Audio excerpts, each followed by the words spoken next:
आपने कहा कि ये जो मेगा डील हुई 470 विमान 8,000 करोड़ की डील, ये मेक इन इंडिया की पोल खोलती है कि ये डील कुछ साबित करती है तो यही करती है कि मेक इन इंडिया फ्लॉप है। जफर इस्लाम साहब, देखिए, दो तीन बातें।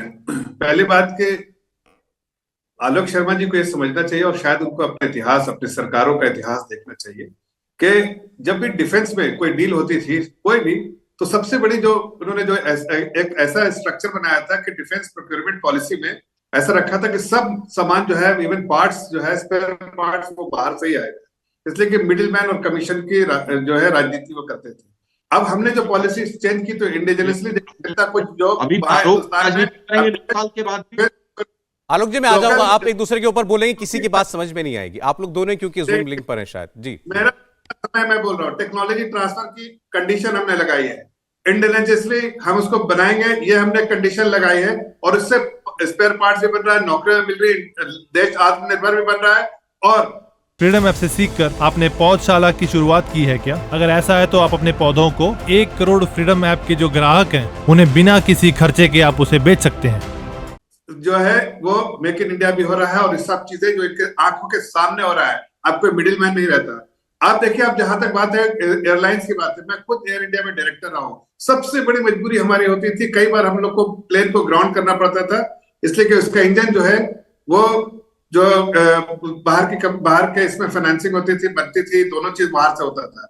अब धीरे धीरे करके हम अगर इसको पॉलिसी के तहत, इनिशिएटिव के तहत, अगर हम हिंदुस्तान में भी इसको टेक्नोलॉजी ट्रांसफर करेंगे, जी जो है उसका एक मोनोपोली सॉर्ट ऑफ मोनोपोली है उसमें, उसको अगर मोनोपोली धीरे धीरे करके हम खत्म करेंगे तो देश की एविएशन सेक्टर को, एयरलाइंस को बहुत बड़ा फायदा होगा।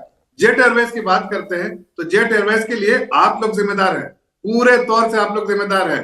जरा जाके उनका इतिहास, जिस तरह से आपने पैसे बांट दिए बैंकों को कह के और कमीशन पूरी कर ली, 10% दे दो 10 जनपद में और उनको दे दो। आप बात कर रहे हैं कि इन्फ्लेटेड शेयर्स को और रखने के लिए ये लोन आप बोल लीजिएगा, इनके बाद में आ रहा हूं, आप जवाब दे दीजिएगा, हाँ जफर साहब कंप्लीट कर लीजिए। शेयर ट्रांसफर नहीं किया, ट्रांजैक्शन नहीं किया है। नेशनलाइज बैंक ने असेट के कोलैटरल बनाया है, ना कि शेयर्स को।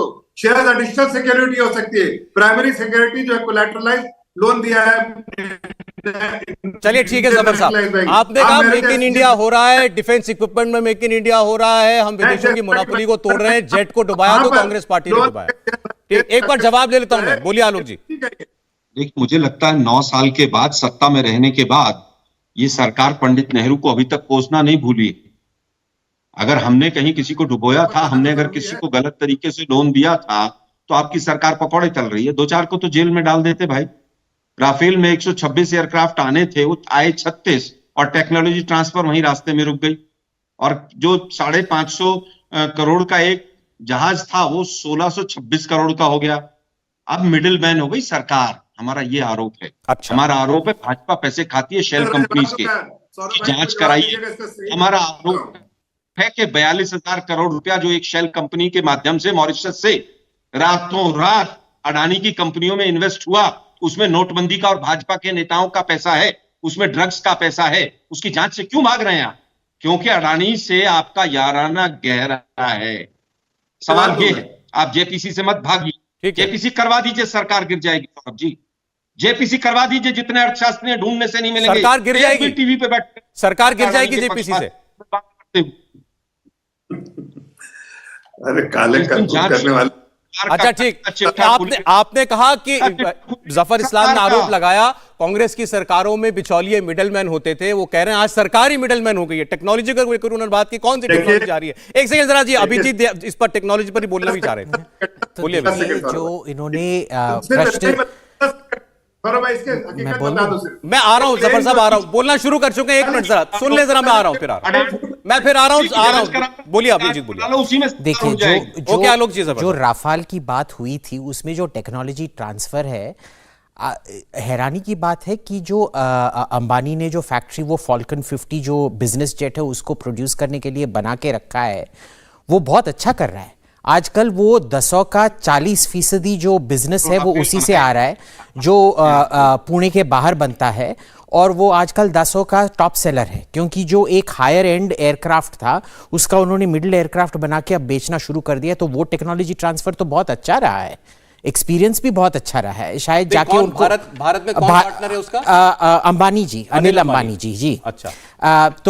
वो तो बहुत अच्छा 4 रहा साल है। पहले तक तो वो दिखाते थे खाली प्लॉट है, सामने केवल बोर्ड लगा था, तो वहां अब कुछ बनने लगा है। फ्रीडम ऐप से सीखकर आपने पौधशाला की शुरुआत की है क्या? अगर ऐसा है तो आप अपने पौधों को 1 करोड़ फ्रीडम ऐप के जो ग्राहक हैं उन्हें बिना किसी खर्चे के आप उसे बेच सकते हैं।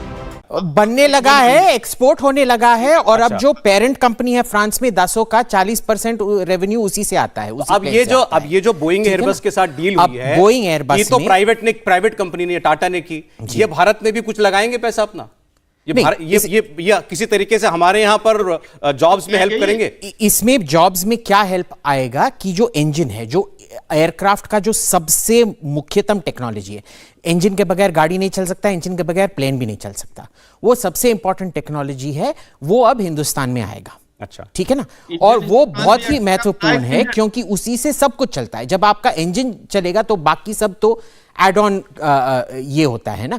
इंजन के बगैर गाड़ी नहीं चल सकती है, बेसिकली यही चीज है। तो इंजन का टेक्नोलॉजी जो सबसे महत्वपूर्ण है, और वो भी एक क्रिस्टल बेस्ड टेक्नोलॉजी है, वो टाटा बोल रहा है कि हिंदुस्तान में आएगा। अब क्या टाटा भी झूठ बोल रहे हैं कि वो टेक्नोलॉजी नहीं आ रहा है? उन्हीं का ट्वीट है, उन्हीं के टाइमलाइन पे। घनश्याम जी, लेकर आ रही इंडिया टीवी हर वक्त हर जगह डाउनलोड करने के लिए सर्च करें India TV news Google play store या ऐप स्टोर पर।